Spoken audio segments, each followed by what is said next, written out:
The Orioles continue to battle for first place with the Red Sox and then, of course, the Blue Jays, as well as all week long from training camp or mini camp or mandatory camp at this point. The Ravens out on the practice field all week long. Luke Jones will be out in Owings Mills. If there's any breaking news, it'll happen, of course, first on our WNST Tech Service, brought to you by Coons Ford of Security Boulevard. Now, I'm out on Facebook and YouTube, live streaming as well as here at WNST.net and AM 1570. And we're not going to do a ton of hockey this summer, but I wanted to do a little bit of residue. This guy has been at it longer than anybody and does it better than anybody out at NHL Network and NHL.com. Longtime journalist. You can follow him on Twitter at EJRaddick_NHL. Fresh off of watching something that always disgusts me, which is the Pittsburgh Penguins skating Lord Stanley's chalice around. EJ, I got to call you and get a look at this because I saw Crosby lift the cup and then I turned it off because I'm a Baltimore guy, right? And I understand. I take this very, very personally, and obviously with the Capitals, El Foldo, there used to be a time when I was a kid say, well, the team that beat us, we'll root for them to win. Not anymore. I mean, I'm a grown-up now. I don't ever want to see Pittsburgh win, but I got to tip my cap. A hell of a run for that organization all the way around, going back 25 years. Yeah, well, this season has been, it was a very odd year for the Penguins. It started out really with not so impressively. You go back to December when they made the coaching change to go decide to hire Mike Sullivan. I mean, they were sitting outside of the playoffs at that point, and Sidney Crosby was really struggling, probably the worst start first couple of months of his NHL career. And, this team, we didn't know where they were going.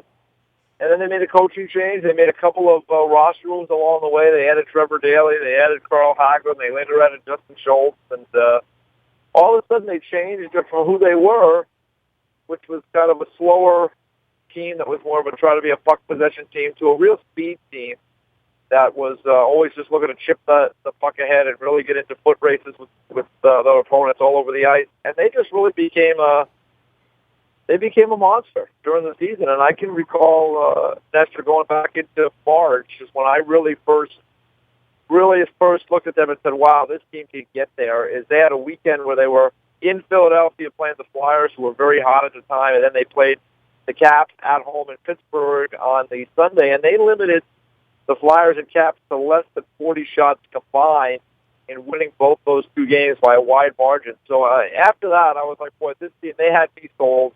And they just kept it going from there. It was speed, speed, speed. And even when Marc-Andre Fleury went down with injury, they just put Matt Murray in, the young kid who was 21 at the time. And he just was unflappable in goals. So you got to give Mike Sullivan, Jim Rutherford a lot of credit. And the players on that team, they bought into what they were trying to do there. And it was a great, great run for the Penguins. Yeah, we say speed doesn't take a day off in baseball, and I know you're a multi-sport guy, and certainly in the NFL, playing defense is all about speed, right? But in the NHL, I don't know that we've actually seen teams crafted for speed to think that speed could be this difficult to contain. But more than that, usually on a night-by-night basis, there's a fatigue level that comes with speed at this level, this deep in when the beards get longer. And that didn't seem to catch up with the Penguins. They always seem to be the freshest team on the ice. Yeah, well, I think that part of that is because of the depth of their group. I mean, they were playing four lines. Most of the time they were playing with the lead. And when you're playing with the lead, you can dictate the pace and the tempo of the game, and you can rotate your four lines. In Game 5 that the Penguins played against San Jose, where they had a chance to win the Cup, they ended up losing that one at home. That was a case where they fell behind in the game, and they had to shorten their bench, and it was a different look. Even though they dominated the game on the stat board, they outshot the Sharks 2-1 in that game.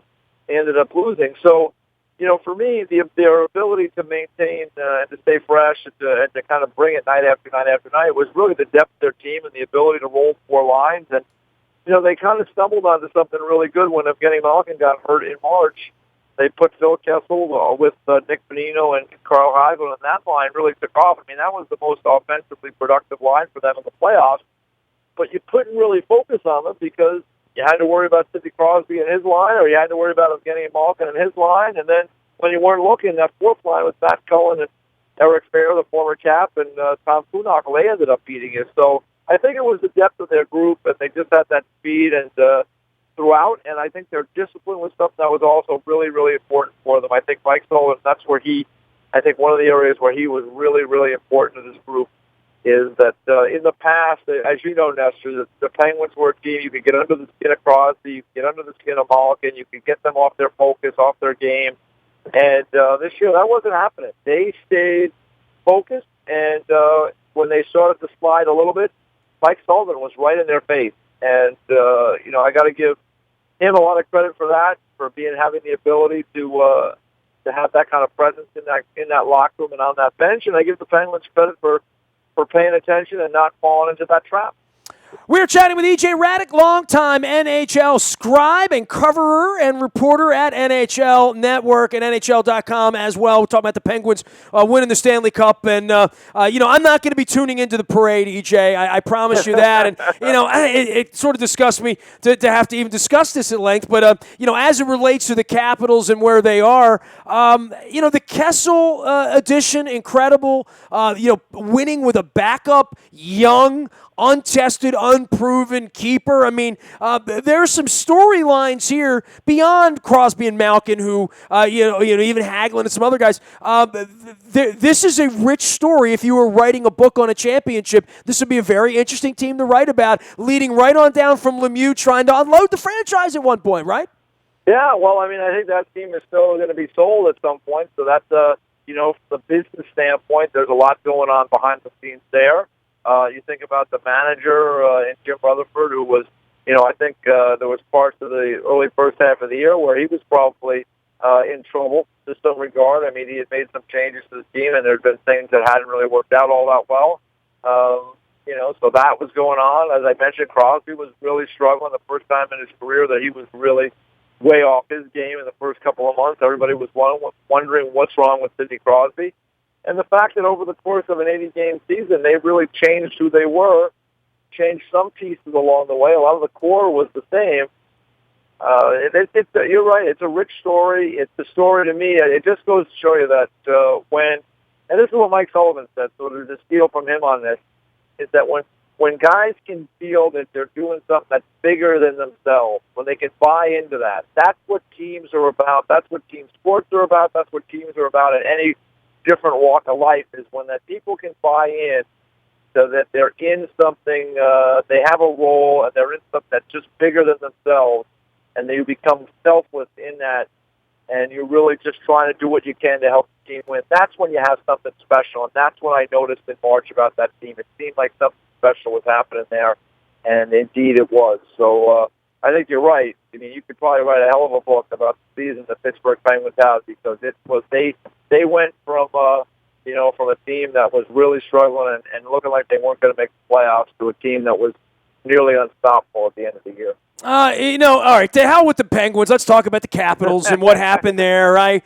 I'm watching the Cubs this summer, right? And I'm going to be talking about them, and they're going to chase 120 wins. And certainly Golden State, it didn't help them on Monday night, that they won 73 games. Nobody cares, once it gets to that level. Boy, I don't want to say I bought into the Caps hype, but you watch them as much as anybody this year as well. There were nights they made it look effortless, even when they're losing 3-1 to start the third period, where you felt like, Ovechkin will score a quick one.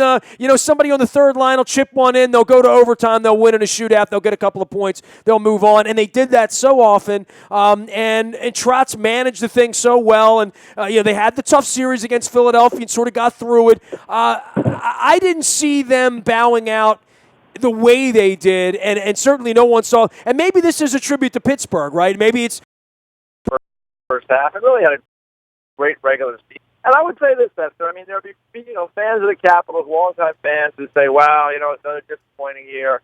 And I couldn't feel. I just believe that there's nothing further from the truth for me. They went into a team that just got everything, and everything kind of fell in place for the Pittsburgh Penguins with the right coach, the right acquisitions. They already had some great players there, and they just got games there. There were some close games. Matt Murray basically stole one game.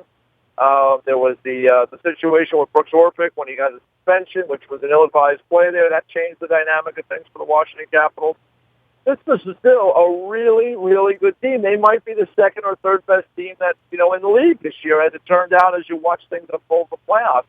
Pittsburgh to me was number one, but after them, you could make the case that Washington was number two. Tampa took Pittsburgh to 7 games. The Sharks got to the final.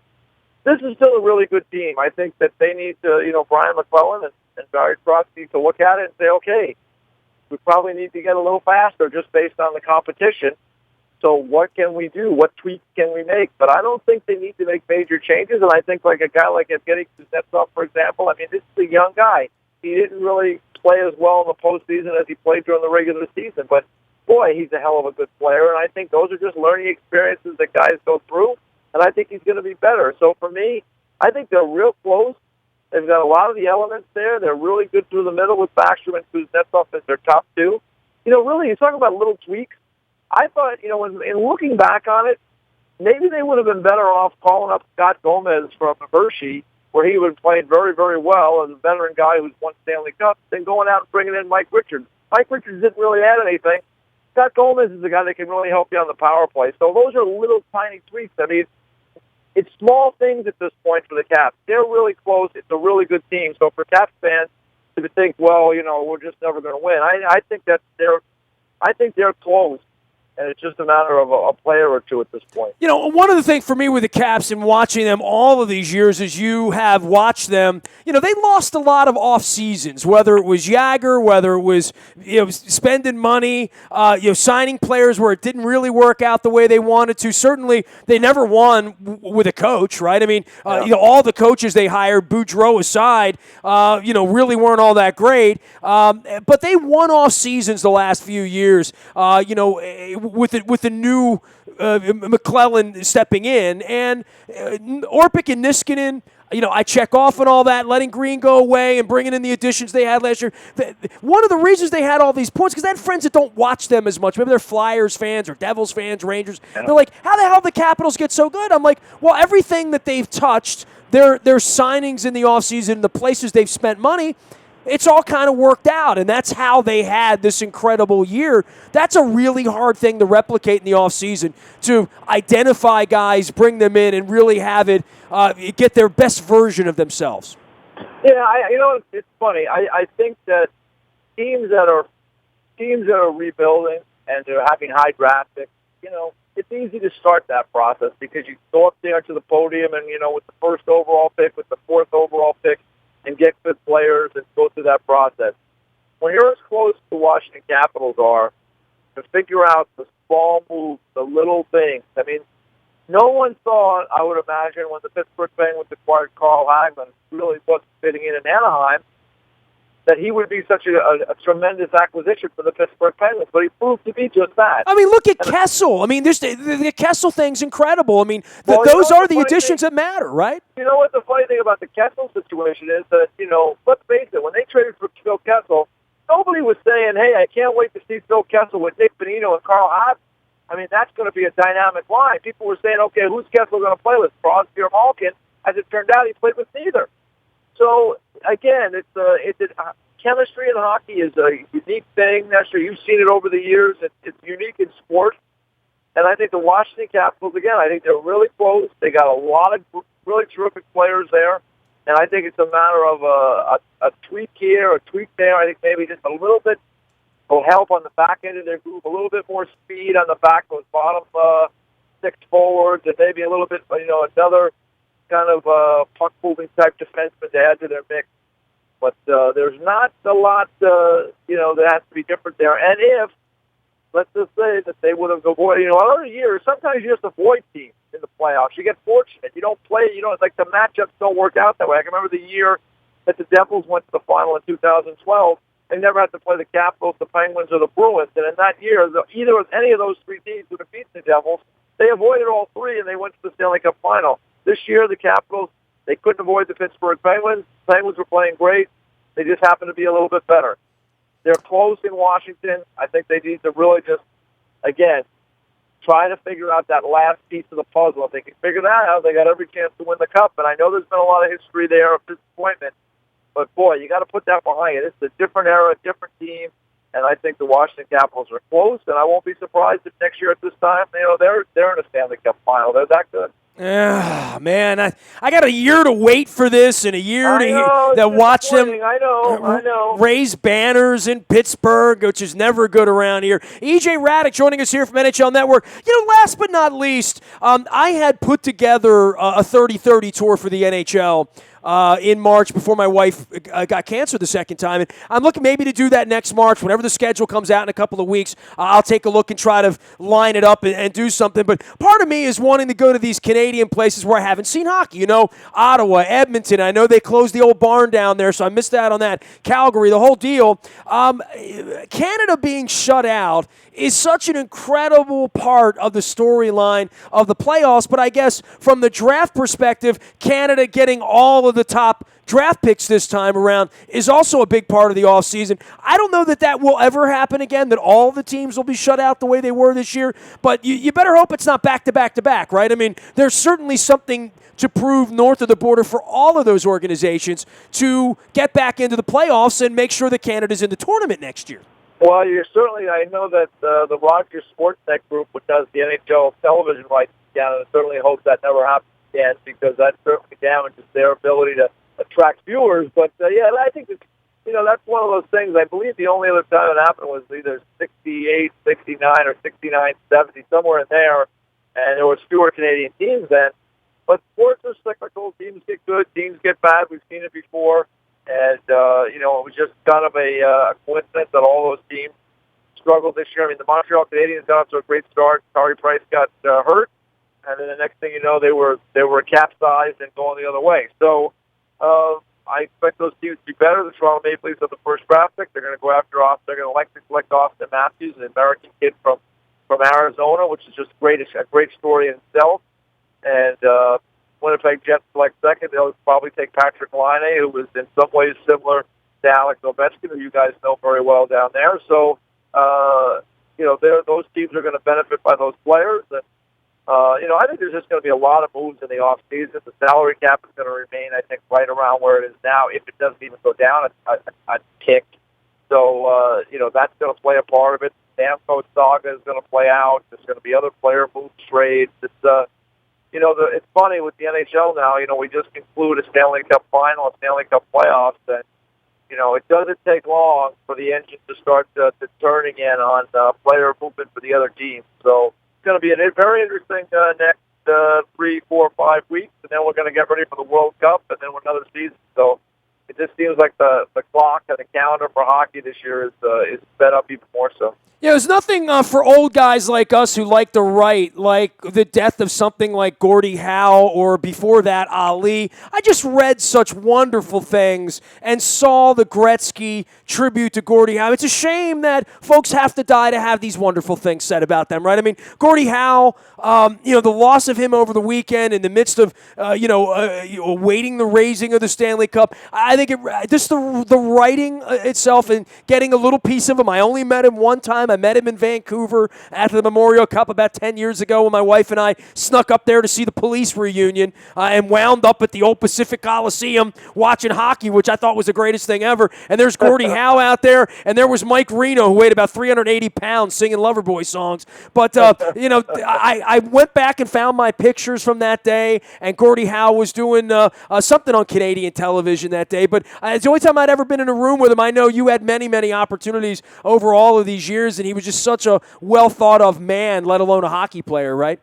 Yeah, he was a gentleman. I mean, I don't know how else to say it. I mean, he just he carried himself so well. He was a great ambassador for it. He was the face of the National Hockey League for decades, and he played in that golden era of hockey, that original six era.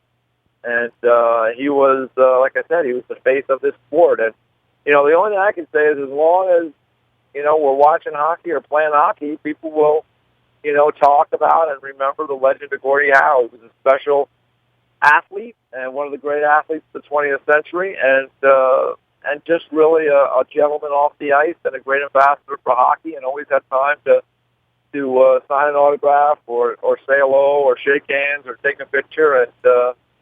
And just a terrific person. I was lucky enough to have gotten to know his son Mark over the years, covering him as a player and then as a scout, and just a great family. And it's sad, but that unfortunately, that's the way, that's the world in which we live in.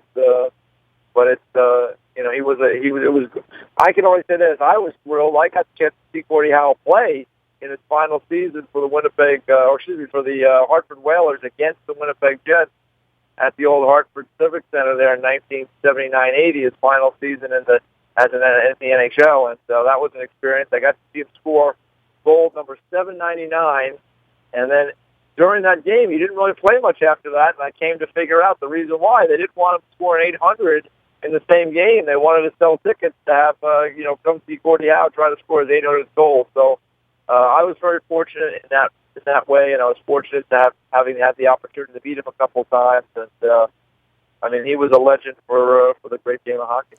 Hey, man, always great having you on. I know your kid's waiting for the Giants football season as well. Yeah, it's a tough run for old Brooksy there. He's come of age in sports, Nestor, with his teams, and they've kind of all had their runs. I mean, he missed the Giants Super Bowls, and he missed the Yankees World Championships, and he missed the Devils run. So I try to tell him, just keep the faith. It'll come around again. Hey, man, take care of yourself. It's great having you on. I will reach back out to you once we drop the puck in a couple of months. Meantime, I'm going to try to get real amnesia about what happened the other night in San Jose. All right, yeah. It'll all fade in your memory, believe me. Yeah, I tend to forget all the Pittsburgh and New York Yankees championships and try to remember the good times, EJ. Remember the good times. That's all there is. Like Streisand sang. See you later, man. There he goes, EJ Radick. He's at an NHL Network. You can follow him on Twitter. Only a couple of 100,000 people do. Always great to have him on, one of the real insiders in the game of hockey. Senior reporter, NHL Network and NHL.com, and his name is spelled Hradek. Go check him out. You'll dig his work. I do. You can find me out in the Bayou Toyota Audio Vault 24 hours a day from anywhere in the world. We're streaming live on Facebook, on Facebook Live, as well as our YouTube WNSTV channel. Many, many ways to contact us and stay in touch with us on your mobile device, including the WNST text service. Breaking news, whether it's Brashad Perryman being really hurt or kind of hurt, not out for the season. We've had good news and bad news this week. That's all brought to you by Coons Ford of Security Boulevard. I'm here all week, and you can find me nasty at WNST.net. Twitter, Facebook, LinkedIn, Instagram, Snapchat, anywhere you are. We are WNST.net, AM 1570, and WNST Towson, Baltimore. And we never stop talking Baltimore sports.